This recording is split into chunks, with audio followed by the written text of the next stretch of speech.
नमस्कार विद्यार्थियों, मैं रविंद्र सिंह, प्रवक्ता राजकीय पॉलिटेक्निक महाविद्यालय अजमेर से। आज का हमारा जो ई लेक्चर है वो है टेबल एंड टेबुलर सेटिंग, विषय PR 204 लेटर असेंबली। टेबल और टेबुलर सेटिंग, इसमें काफ़ी विद्यार्थी कंफ्यूज हो जाते हैं। इसको अगर सरल भाषा में मैं आपको समझाने का प्रयत्न करूं तो जो बिल बुक आपने अगर देखी हो, कभी कोई बिल लिया हो, तो उसमें आपने देखा होगा कि उसमें रूल्स होती हैं कॉलम बना के, और हर एक में वो क्वांटिटी लिखी होती है, मात्रा लिखी होती है, और आखिर में टोटल अमाउंट लिखा होता है। उसमें खासियत ये होती है कि सभी कॉलम को बीच में एक रूल रेखा से अलग अलग किया गया होता है। ये जो कार्यक्रम या ये जो पद्धति कहलाती है रूल्स का प्रयोग करके, ये कहलाती है टेबल फॉर्मेट, टेबल बनाकर। तो इस प्रकार की सेटिंग टेबल सेटिंग। और यदि हम ये सारा काम जो करें इसमें बिना रूल का प्रयोग करें और केवल कॉलम के बीच के मध्य एक स्पेस छोड़ दें, जैसा कि न्यूज़पेपर में होता है कि उसमें प्रत्येक खबर जो है वो कॉलम में लिखी जाती है, और पहले कॉलम से दूसरे कॉलम से जब वो खबर जंप करती है तो दोनों कॉलमों के मध्य समान मात्रा में एक ब्लैंक स्पेस छोड़ा जाता है। तो ये इस प्रकार का कार्य जो है वो टेबुलर सेटिंग कहलाता है। तो टेबल सेटिंग में रूल्स का प्रयोग होता है और टेबुलर सेटिंग में रूल्स का प्रयोग नहीं होता। The setting done in two और more columns to represent certain classification or data is called table और tabular setting। यदि टाइप सेटिंग जो है कंपोजिंग सेटिंग है, दो या दो से अधिक कॉलम में की जा रही है किसी डाटा को या किसी क्लासिफिकेशन को रिप्रेजेंट करने के लिए, तो वो टेबल या टेबुलर सेटिंग कहलाती है। The difference between the two is that the table setting has vertical and horizontal rules while the tabular setting without column rules। इन दोनों में मुख्य अंतर यही है कि जो टेबल सेटिंग है वो हॉरिजॉन्टल और वर्टिकल रूल्स के साथ होती है, लेकिन टेबुलर सेटिंग उसमें किसी कॉलम रूल्स का प्रयोग नहीं किया जाता। Generally the type use for setting of table is 2 point smaller than the use of setting of the main text. यदि आपका मेन टेक्स्ट 12 पॉइंट में कंपोज किया जा रहा है, तो जो टेबल्स में हम डाटा यूज़ करेंगे वो 2 पॉइंट स्मॉलर यानी कि 10 पॉइंट का करेंगे। But there is no hard and fast rule in this regard. ये कंपलसरी नहीं है, पर ऐसा थोड़ा इसलिए करना अच्छा लगता है कि ये थोड़ा लिजिबिलिटी और रीडेबिलिटी इसकी थोड़ी अच्छी होती है और थोड़ा कंट्रास्ट पैदा होता है। इसलिए सामान्यतः हम 2 पॉइंट स्मॉलर टाइप का यूज़ करते हैं।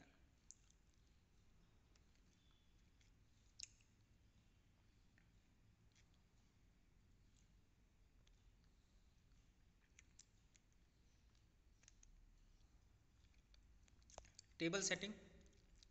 After having decided the type to be used for the setting of the table, the number of columns to be composed in the required measure are counted from the manuscript, and the width of each column decided keeping in view the matter to be composed in the column headings and the main body of the table। जब हम decide कर लेते हैं कि हमें table setting करनी है, तो सबसे पहले हमें कॉलम की संख्या का अनुमान लगाना होता है, और कॉलम किस साइज़ में होंगे, उनका मेज़र क्या होगा, इसके लिए हम काउंटेड करते हैं मैन्यूस्क्रिप्ट से। ये चीज़ काउंट करते हैं कि टोटल हमारे पास कितना मैटर अवेलेबल है। उसमें हेडिंग के बाद मेन बॉडी के लिए कौन सा मैटर जाएगा, उसमें टोटल हमारे पास कितनी लेंथ या कितना मटेरियल अवेलेबल है। Sufficient provision is made for the thickness of the column rules while deciding the width of the columns. The table setting may not have rules at the extreme left and right side of the table. Composing is generally done column wise for each entry appearing horizontally, and in this way the whole table is completed। प्रत्येक entry जो है वो horizontal की जाती है, line जो लिखी जाती है हॉरिजॉन्टल लिखी जाती है। जब तक वो पूरी टेबल कंप्लीट ना हो जाए.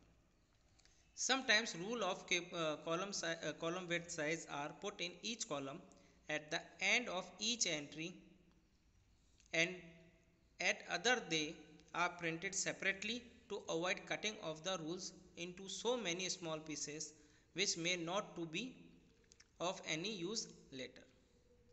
When the horizontal rules are cut into pieces, the column rules are also in one piece equal to the depth of the table.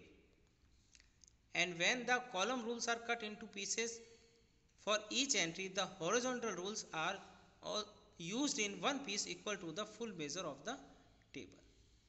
The cutting of the rules has to be very intelligently decided so that the table does not lose its appeal and the material is not waste unnecessary. अब चूंकि हम table बना रहे हैं तो table बनाने के लिए हमें हॉरिजॉन्टल और वर्टिकल रूल का प्रयोग करना पड़ेगा. तो ये तो तय है कि या तो हॉरिजॉन्टल रूल वन पीस में रहेगी या फिर वर्टिकल रूल वन पीस में रहेगी. तो इसका कंपोजिटर को बहुत ही बुद्धिमानी से प्रयोग करना चाहिए कि मैं मेरे पास उपलब्ध जो रूल्स हैं उसमें से कम वेस्टेज में दोनों में से किसी एक चीज़ को कॉमन रखूं और दूसरी चीज़ को काटूं. तो ये तो तय है कि अगर मैं किसी एक चीज़ को कॉमन रखूँगा, उसको वन पीस में रखूँगा, तो दूसरी चीज़ को मुझे छोटे छोटे टुकड़ों में काटना पड़ेगा.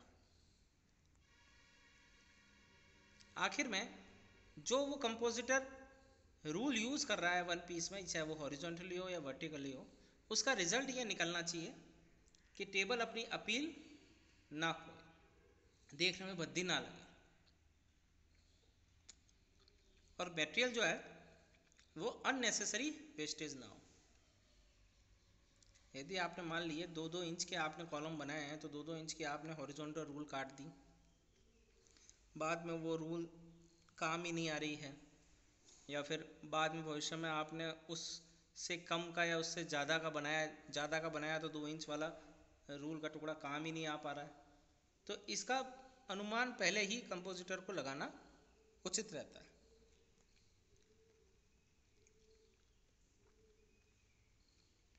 नेक्स्ट है tabular setting. Tabular setting, the type, size and width of the column in tabular setting decided in the same way as in the table setting.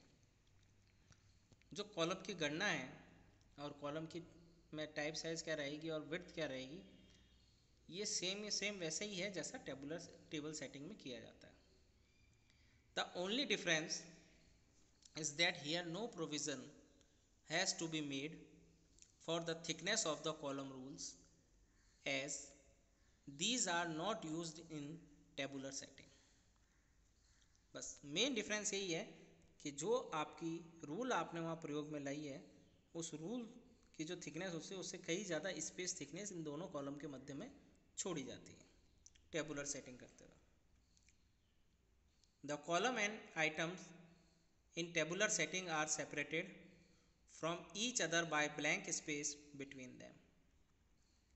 In other words, column in the tabular setting are self-spaced.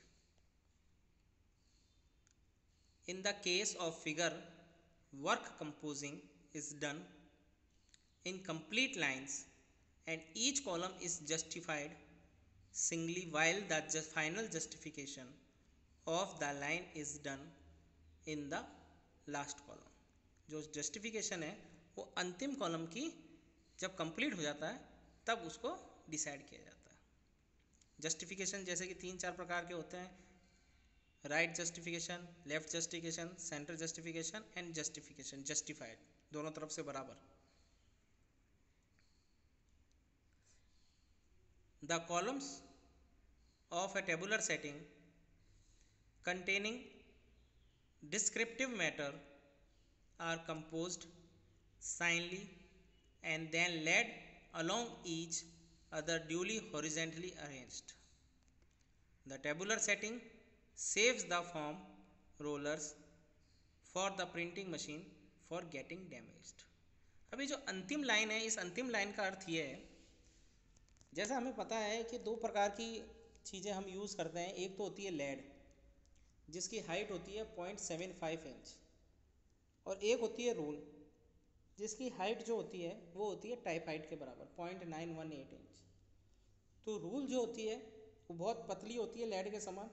तो पतली rule को जब हम use करते हैं type के साथ तो एक तरह से वो कटिंग एज का भी काम करती है, हालांकि उसकी धार इतनी नहीं होती है, सिर्फ उसका काम होता है अपने ऊपर इंक जो लगी हुई है उसको पेपर पर ट्रांसफ़र करना एक रेखा के रूप में। तो इस प्रकार की सेटिंग में जो हम टेबल सेटिंग करते हैं जिसमें हम हॉरिजॉन्टल और वर्टिकल रूल्स का प्रयोग करते हैं, इस प्रकार के कार्य में इस बात की पूरी पूरी संभावना होती है कि जिस प्रेशर से फॉर्म के ऊपर, चेस पे लगे हुए फॉर्म के ऊपर इंकिंग रोलर मूव करते हैं, उनको इस रूल की थिकनेस से, एज से कटने का और डैमेज होने का पूरा खतरा रहता है। और जबकि इसकी तुलना हम टेबुलर सेटिंग से करें जिसमें हम दो कॉलम के मध्य सिर्फ स्पेस देते हैं, उस स्पेस को स्पेसिंग मटेरियल से भर देते हैं, वो क्लम्प भी हो सकता है, स्लग भी हो सकता है, उससे भर के हम दोनों कॉलम को स्पेस देते हैं जिसमें कोई रूल नहीं होती है, तो उसकी अपीलिंग प्रिंटिंग होने के बाद टेबुलर सेटिंग की अपीलिंग और प्लस जो हमारा इंक रोलर डैमेज हो रहा था, फॉर्म रोलर डैमेज हो रहा था, उन दोनों से बचा जा सकता है। अपीलिंग बढ़ जाएगी और डैमेज से बचा जा सकता है।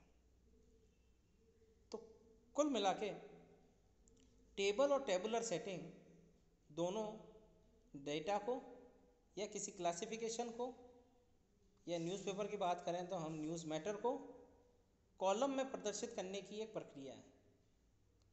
फ़र्क दोनों में सिर्फ ये है कि टेबल सेटिंग में कॉलम्स का जो विभेद किया जाता है वो रूल्स के साथ किया जाता है, पीतल की रूल्स के साथ किया जाता है, जो कि पतली काली लाइन के रिजल्ट के रूप में कागज़ पे छपती है। और टेबुलर सेटिंग में दो कॉलम्स का जो विभाजन किया जाता है वो उनके मध्य स्पेस छोड़कर किया जाता है। पहले वाले का सबसे अच्छा उदाहरण बिल बुक है जिसमें रेखाएं होती हैं हॉरिजॉन्टल और वर्टिकल, और दूसरे वाले का सबसे अच्छा उदाहरण जो है वो न्यूज़पेपर। न्यूज़पेपर में आप देखें कि सारी न्यूज़ कॉलम में ही लिखी हुई होती है, लेकिन दो कॉलमों के मध्य कोई रूल का प्रयोग नहीं किया जाता, बल्कि स्पेस देकर उन दोनों कॉलमों को अलग किया जाता है। आशा है कि टेबल और टेबुलर सेटिंग का ये कंसेप्ट आपको अच्छी तरह समझ में आया होगा। आज के लिए आपका लेक्चर यहीं समाप्त करते हैं। धन्यवाद।